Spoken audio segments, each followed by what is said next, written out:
Hi everyone! Today we'll be talking about one of my favorite bands, as you could tell by the shirt. We're talking about the Funk Gods Parliament.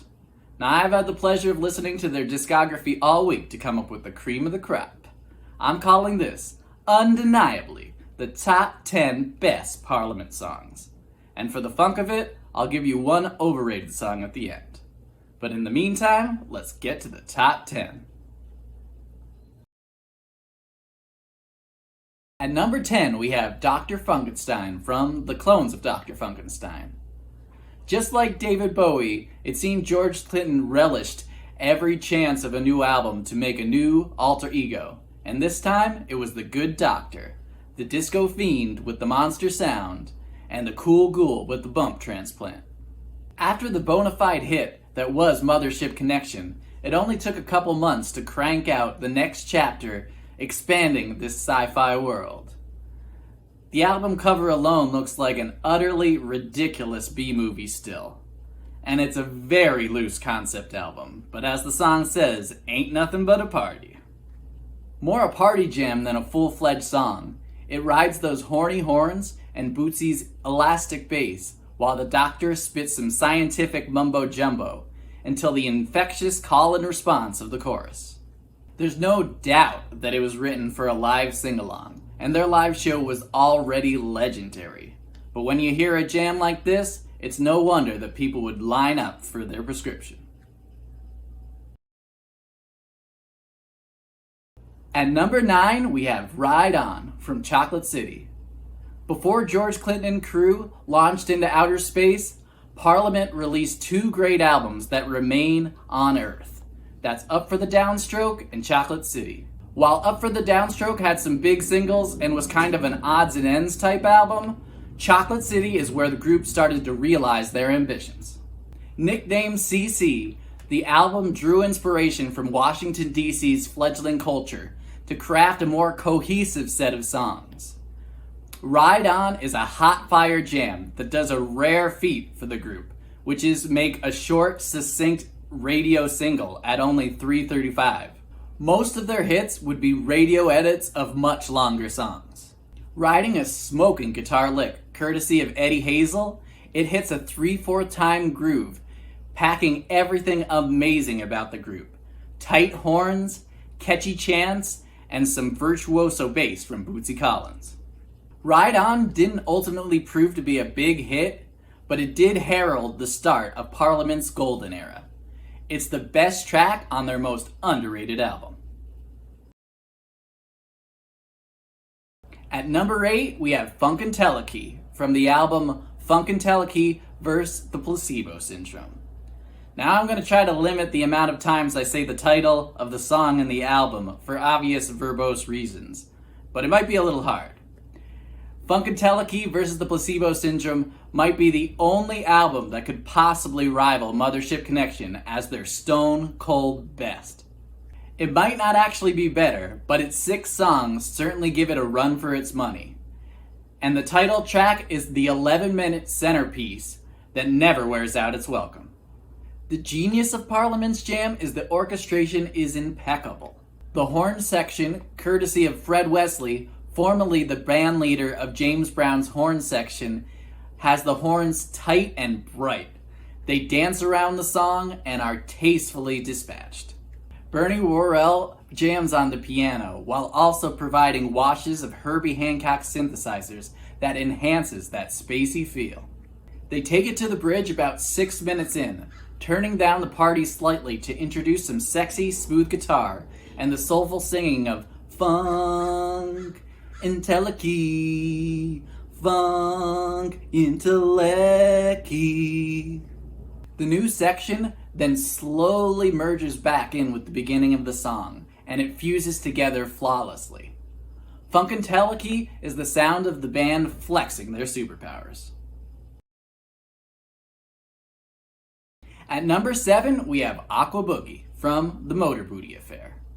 Now, how could we talk about Parliament without talking about Sir Nose, devoid of funk, the antagonist of our hero, Starchild, the subliminal seducer, who vows to never dance, and in the case of Aqua Boogie, apparently hates water.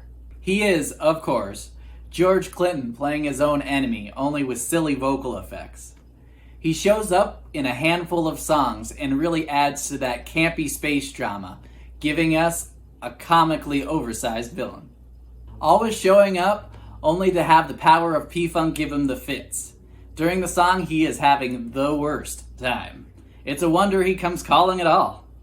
Aqua Boogie, a psycho alpha disco beta bio aqua do-loop, is the best jam on the Motor Booty Affair, where you could apparently dance underwater and not get wet. Bernie Worrell's pianos, electric pianos, and synthesizers are an obvious standout. Grooving, shrieking, twirling, and making glorious noise, both traditional and gonzo. While George Clinton was the figurehead, Bernie was the mastermind behind the P-Funk sound. And in Aqua Boogie, he's showing off and doing laps around his peers. At number 6, we have Mothership Connection, from the album of the same name. Now, if there's one album that will get you addicted to the natural high of the Parliament sound, Mothership Connection is that album. It's the sound of them at their absolute peak, with their talent colliding with ambition at the perfect intersection. It somehow manages to be their most commercially accessible album while being idiosyncratic at the same time. They are so uniquely themselves. Honestly, any track on the album could be on a person's short list for the best P-Funk songs. The title track, while not their biggest hit, does include the legendary Let Me Ride bridge, which was of course used by Dr. Dre, and is one of the many times that he borrowed liberally from the band. And why the funk not? Mothership Connection is packed with multiple different song ideas in the same song. It's so bursting with ideas it can hardly be contained. Starchild is there to MC the shindig, going from the noise of just me and the boys to the sweet, soulful gospel swing down Sweet Chariot style. It ain't nothing but a party, but it's definitely a rager. At number 5, we have Up for the Downstroke, from the album of the same name. Parliament already had a long history before the true introduction that was Up for the Downstroke.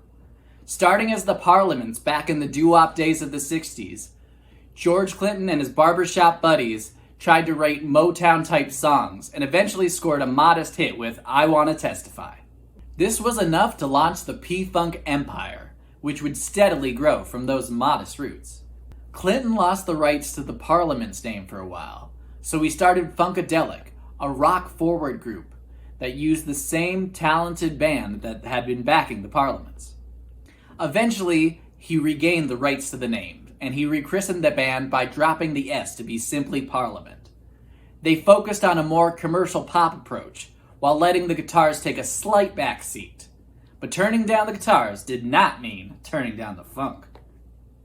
Their first song back, Up for the Downstroke, is a slamming groove, with Bootsy's bold bass slapping, Eddie Hazel and Gary Scheider trading guitar licks, and Bernie's keyboard wahs going to town on a dirty vamp.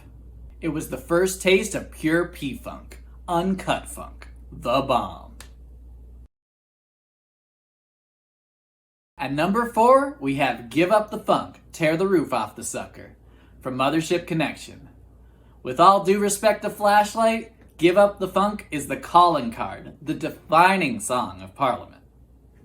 If you were on Don't Forget the Lyrics and had to fill in the blank after We Want the Funk, only the saddest, squarest contestant couldn't answer Give Up the Funk. The song quite literally tears the roof off the sucker, and is a highlight at all P-Funk concerts, which is nothing but a party the whole show. They released an official live album, but there's a bootleg video of their circus live in Houston in 1976. I have the bootleg, son, but you could definitely find it on YouTube. It's a sight to behold, their glory at its apex. Give Up the Funk plays near the end. It's the start of the finale, where they have to bring everybody up to burn that mother down. It was the big commercial breakthrough for the group. Infectiously catchy and undeniably fun. One of the funkiest songs of all time, and one of the best. At number 3, we have Flashlight from Funkadelic versus the Placebo Syndrome. Now this is the only other jam that could possibly vie for the mantle of biggest P-Funk hit. It ends Funkadelic like an atomic bomb to the dance floor. Bernie Worrell's keyboard is so phased out, playing both the bass on the rhythm while also accenting with otherworldly spacey synth sounds, twisting and turning in the treble. He certainly earns his nickname the Wizard of Woo. Herbie Hancock couldn't even touch him. And that classic drum machine clap gets the party bumping. It's quite literally the backbone of hundreds of hip-hop beats. Never had song lyrics mattered less. Who cares when the song is this damn fun and funky? That doesn't mean the song isn't catchy as hell. Whether it's calling out various forms of light, singing a children's melody, la-da-dee, la-da-da, or singing sweet space gospel. The song is completely on the one. Impossibly funky and a jam of cosmic proportions. If you turn it on, you best turn it up. At number 2, we have Bop Gun, Endangered Species, from Funkadelic versus the Placebo Syndrome. The top 2 songs are the battles of the party starters off the 2 best albums. It shouldn't be much of a surprise. If you want to turn up and take your party to a whole nother level, you better bring your best weapons. On guard! Defend yourself! Bop Gun starts with that slinky, snake-like Gary Scheider guitar lick that gets to duet with Michael Hampton's equally funky wah-wah. Drummer Jerome Braley is entirely on the one. The beat is unstoppable. If this doesn't get you moving, you best check your pulse. And let's not overlook Gary Scheider's vocals. He takes the hook and wears his lungs out. Famous for being called Diaper Man, literally wearing a diaper on stage for his career, he is another ace in the hole of an incredibly talented group. Pair that with another intricate, tight horn arrangement, courtesy of Fred Wesley and Bernie Worrell, and my friend, you have a jam of jams. You also have to love how they fade it out to psych you out, only to tease it and bring back that groove one more time. If you gotta get over the hump, you better reach for Bop Gun. At number 1, we have P-Funk, Wants to Get Funked Up, from Mothership Connection. Do not adjust your video, there is nothing wrong. P-Funk is in fact their best song. I've mentioned other amazing contributions from the other superstars from Parliament, but let's be clear, George Clinton was the mad mastermind behind it all, and his stamp really emblazes the namesake song of his empire. It starts off calmly with Lollipop Man delivering a public service announcement, reassuring you a safe return as soon as you are grooving, before the band slams into hard funk right into your earhole. The long-haired sucker is on a total trip, reciting the most quotable cosmic poetry in between belting out the chant of the chorus. It's chocolate-coated, freaky, and habit-forming. The rhythm is gigantic, intergalactic even. Bootsy's bass lines can't be contained, baba. And the horn riff might be the catchiest in the whole P-Funk arsenal. The dynamics really make it. Clinton keeps bringing it back to his space jive before the band erupts again back into 500 kilowatts of P-Funk power. Do it in 3D, so groovy, I dig me. This kicked off Parliament shows for a reason. It's a spark to the bomb. A monster jam that is one of the funkiest songs of all time, and therefore one of the best songs of all time. Straight up. Once Upon a Time Called Right Now, and Forever, this joint kills. And now we have 2 more songs that almost made the top 10. Starting off with Unfunky UFO. At some point, I have to decide some songs from Mothership Connection that don't make the top 10. And Unfunky UFO just didn't make the cut. It has that kicking Gary Scheider guitar riff that just battles it out with Bootsy's bass. It's some utterly essential funk, making you feel better and getting you moving. And it starts with an all-time intro. You've got all that is really needed to save a dying world from its funkless death. The other song would be Chocolate City. It's really the birthplace of George Clinton's funky, unrefined monologues. It's the sound of the star child getting warmed up for the mothership. It's a love letter to Washington, D.C., and a joyous block party to Chocolate City and its vanilla suburbs. Considering you're still watching, I wanted to share a deep cut as well. For that, I choose Common Law Wife. Now, if we really want to get deep, the best deep cuts exist in the P-Funk Extended Cinematic Universe. They were Wu-Tang before Wu-Tang, with side projects galore. Whether solo joints, The Horny Horns, The Brides of Funkenstein, or Bootsy's Rubber Band, they had stellar side projects that are well worth it for Funketeers. For Parliament, though, Common Law Wife is a random extra song that was added to the Chocolate City remaster. But it's tight and catchy, and better than some songs even on the album. Sure, the lyrics haven't exactly aged well, but damn if it isn't a fistful of funk. And finally, we come to what I consider as the most overrated song from the band. That's Agony of Defeat from Trombipulation. Now, I'm at a loss because usually an overrated song is very clear to me what song needs to be taken down a peg. But for Parliament, it's kinda hard to find a song that is truly overrated. Their material is either properly rated or it's underrated.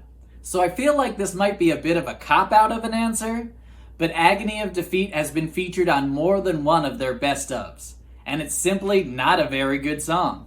I'd put on Zap before I put on this half-hearted, listless, podiatry-obsessed song. It's a pale imitation of Parliament, and hardly deserves to be considered one of their best. It's sad when omitting a song from a collection would really improve it, but in this case, it definitely would. It's hardly Parliament's fault if someone else overrates how good a song it is. But one of Parliament's best? This sure ain't it. No wonder it's from their last album. It sounds like their last gasp of breath. So there you have it. That was undeniably the top 10 best Parliament songs. So how wrong was I? Do you agree? Do you disagree? Do you somehow think Agony of Defeat is one of their best songs?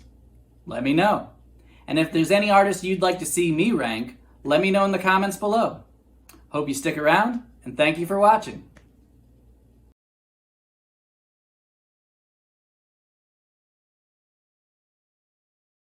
Bernie Worrell,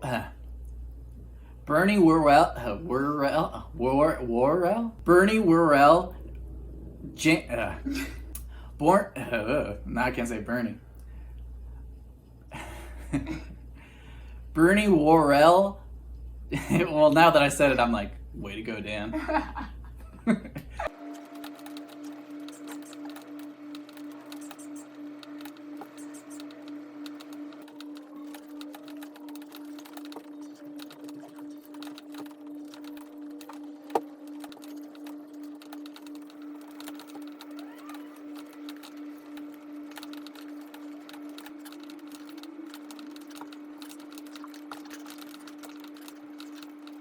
Talking about Sir Nose.